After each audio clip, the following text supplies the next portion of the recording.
नमस्कार, ये आकाशवाणी पटना है। अब आप खालिद रशीद से प्रादेशिक समाचार सुनिए।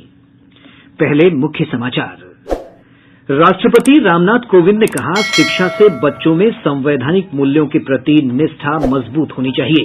शिक्षक दिवस पर बिहार के 2 शिक्षकों को राष्ट्रीय पुरस्कार और 18 शिक्षकों को राजकीय पुरस्कार से सम्मानित किया गया। गंगा, गंडक, कोसी और बागमती नदियों के जलस्तर में वृद्धि से दरभंगा, समस्तीपुर, पूर्वी और पश्चिमी चंपारण सहित 13 जिलों में बाढ़ की स्थिति गंभीर बनी हुई है। केंद्रीय टीम राज्य में बाढ़ से हुए नुकसान का जायजा लेने के लिए कल पटना पहुंचेगी। और टोक्यो पैरालंपिक खेल संपन्न, 19 पदकों के साथ भारत का पैरालंपिक में अब तक का सर्वश्रेष्ठ प्रदर्शन। देश भर में 18 वर्ष से अधिक आयु वर्ग के लोगों के लिए सरकारी केंद्रों पर निःशुल्क कोविड टीकाकरण अभियान जारी है। युवाओं से आग्रह है कि कोविड से बचाव का टीका अवश्य लगवाएं और अन्य लोगों को भी इसके लिए प्रोत्साहित करें। जब तक आवश्यक न हो, घर से बाहर न निकलें और 3 सरल उपायों का पालन करते रहें। मास्क लगाएं, 2 गज की सुरक्षित दूरी बनाए रखें, हाथ और मुंह साफ रखें। साथ ही कोविड से संबंधित जानकारी प्राप्त करने और मार्गदर्शन के लिए आप राष्ट्रीय हेल्पलाइन नंबर 1075 पर संपर्क कर सकते हैं। बिहार सरकार के हेल्पलाइन नंबर 104 पर भी जानकारी प्राप्त की जा सकती है। अब समाचार विस्तार से। राष्ट्रपति रामनाथ कोविंद ने बच्चों के सर्वांगीण विकास पर बल दिया है। आज शिक्षक दिवस पर डॉक्टर सर्वपल्ली राधाकृष्णन को याद करते हुए उन्होंने कहा कि वे जाने माने विचारक थे और समूचे विश्व में उनकी विद्वता का सम्मान किया जाता था। राष्ट्रपति ने कहा कि बच्चे की योग्यता और पृष्ठभूमि को देखते हुए ही उसकी शिक्षा पर ध्यान दिया जाना चाहिए। शिक्षकों को इस बात का विशेष ध्यान रखना चाहिए कि प्रत्येक विद्यार्थी की क्षमता अलग होती है, उनकी प्रतिभा अलग होती है, मनोविज्ञान अलग होता है, सामाजिक पृष्ठभूमि व परिवेश भी अलग अलग होता है। इसलिए हर एक बच्चे की विशेष जरूरतों, रुचियों और क्षमताओं के अनुसार उसके सर्वांगीण विकास पर बल देना चाहिए। किसी भी समाज में निहित प्रतिभा के संयोजन की प्राथमिक जिम्मेदारी शिक्षकों की ही होती है। एक अच्छा शिक्षक व्यक्तित्व निर्माता है, समाज निर्माता है और राष्ट्र निर्माता भी है। राष्ट्रपति श्री कोविंद ने कहा कि शिक्षा प्रणाली के जरिए बच्चों में देश प्रेम की भावना बलवती होनी चाहिए। शिक्षकों का कर्तव्य है कि वे अपने विद्यार्थियों में अध्ययन के प्रति रुचि जागृत करें। संवेदनशील शिक्षक अपने व्यवहार, आचरण व शिक्षण से विद्यार्थियों का भविष्य संवार सकते हैं। विद्यार्थियों को ऐसी शिक्षा प्रदान करनी है जो ज्ञान पर आधारित न्यायपूर्ण समाज के निर्माण में सहायक हो। हमारी शिक्षा व्यवस्था ऐसी होनी चाहिए जिससे विद्यार्थियों में संवैधानिक मूल्यों तथा नागरिकों के मूल कर्तव्यों के प्रति निष्ठा उत्पन्न हो, देश के प्रति प्रेम की भावना मजबूत बने तथा बदलते वैश्विक परिदृश्य में वे अपनी भूमिका के बारे में सचेत रहें। शिक्षक दिवस के अवसर पर राष्ट्रपति रामनाथ कोविंद ने आज वर्चुअल माध्यम से बिहार के 2 शिक्षकों सहित देश के 44 शिक्षकों को राष्ट्रीय पुरस्कार से सम्मानित किया।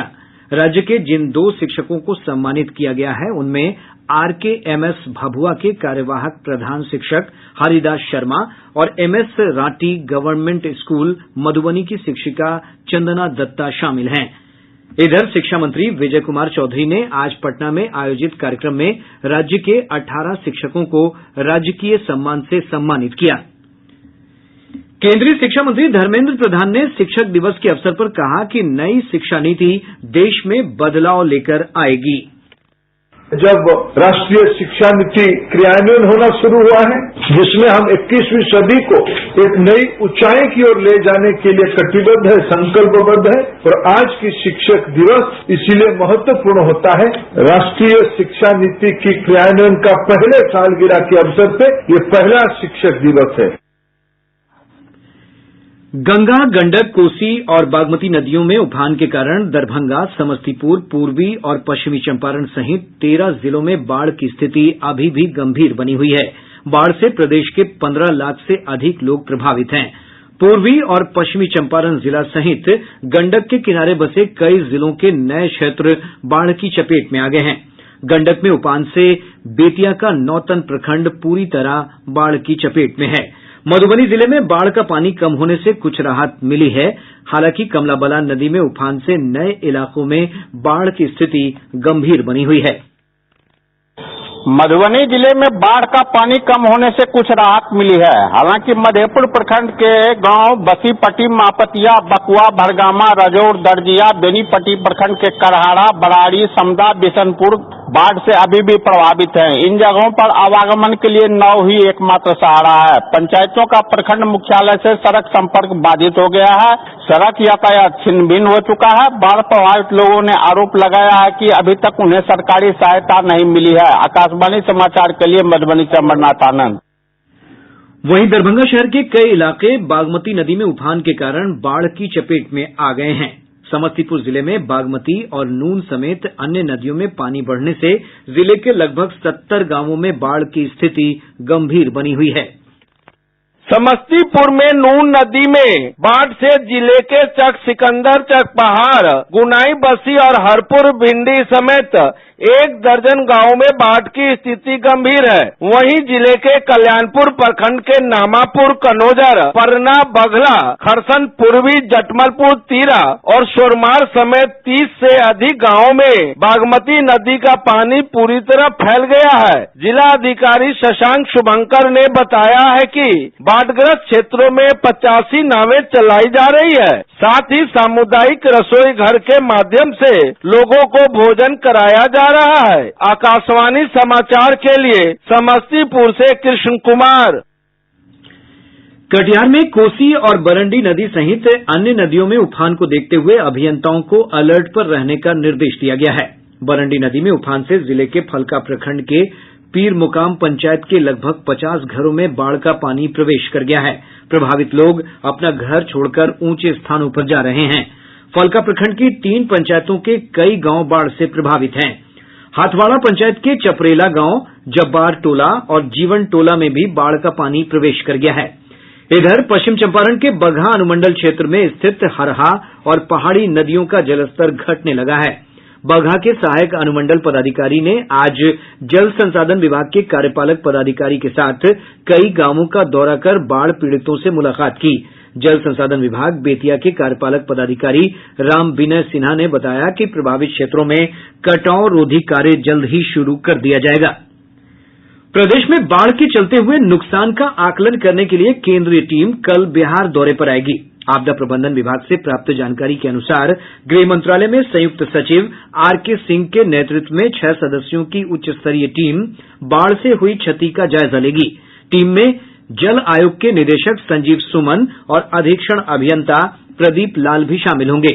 ये टीम पूर्वी चंपारण, पश्चिमी चंपारण, दरभंगा और भागलपुर सहित उत्तर बिहार के बाढ़ प्रभावित जिलों का दौरा करेगी।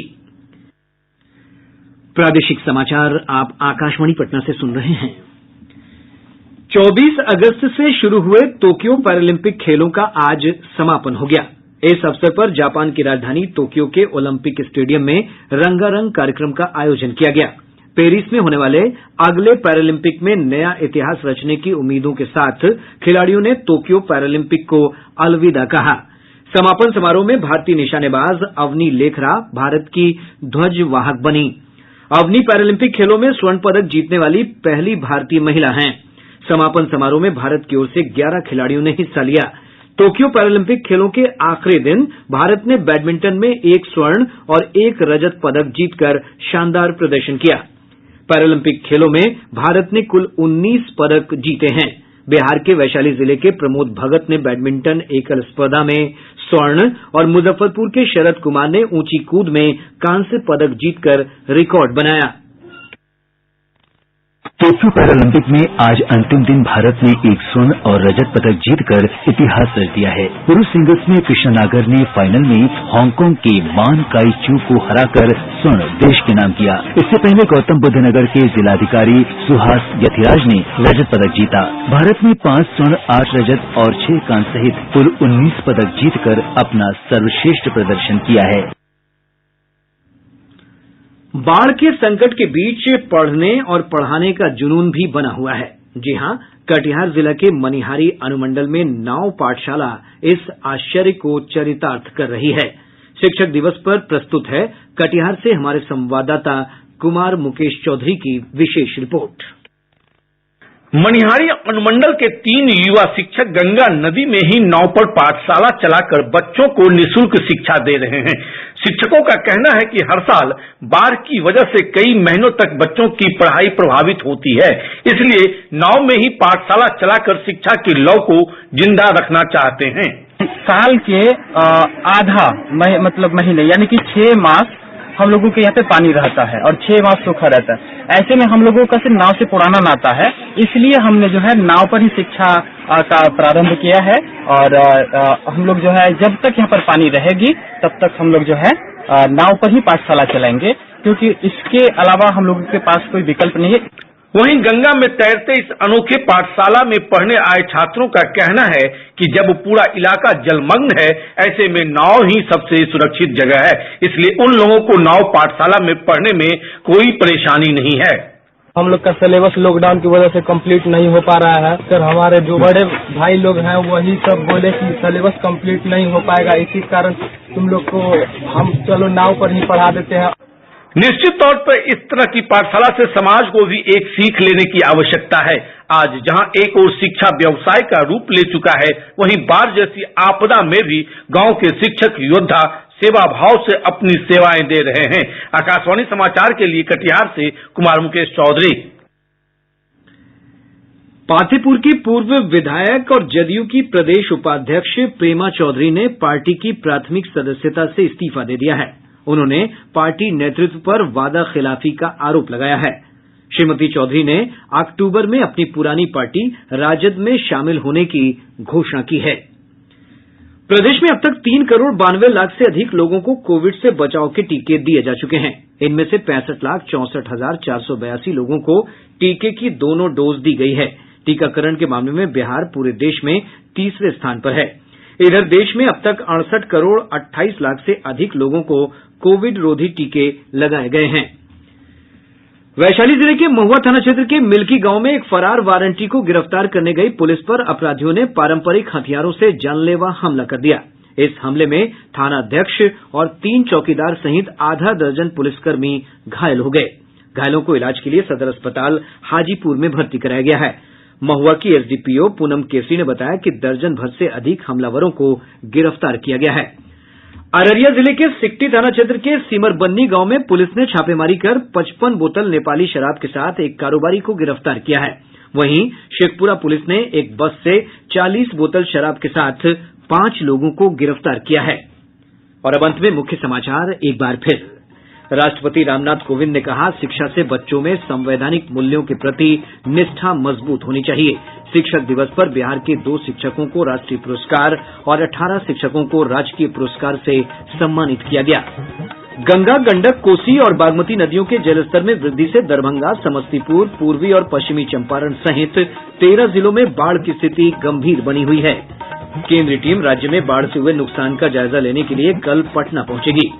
और टोक्यो पैरालंपिक खेल संपन्न, 19 पदकों के साथ भारत का पैरालंपिक में अब तक का सर्वश्रेष्ठ प्रदर्शन।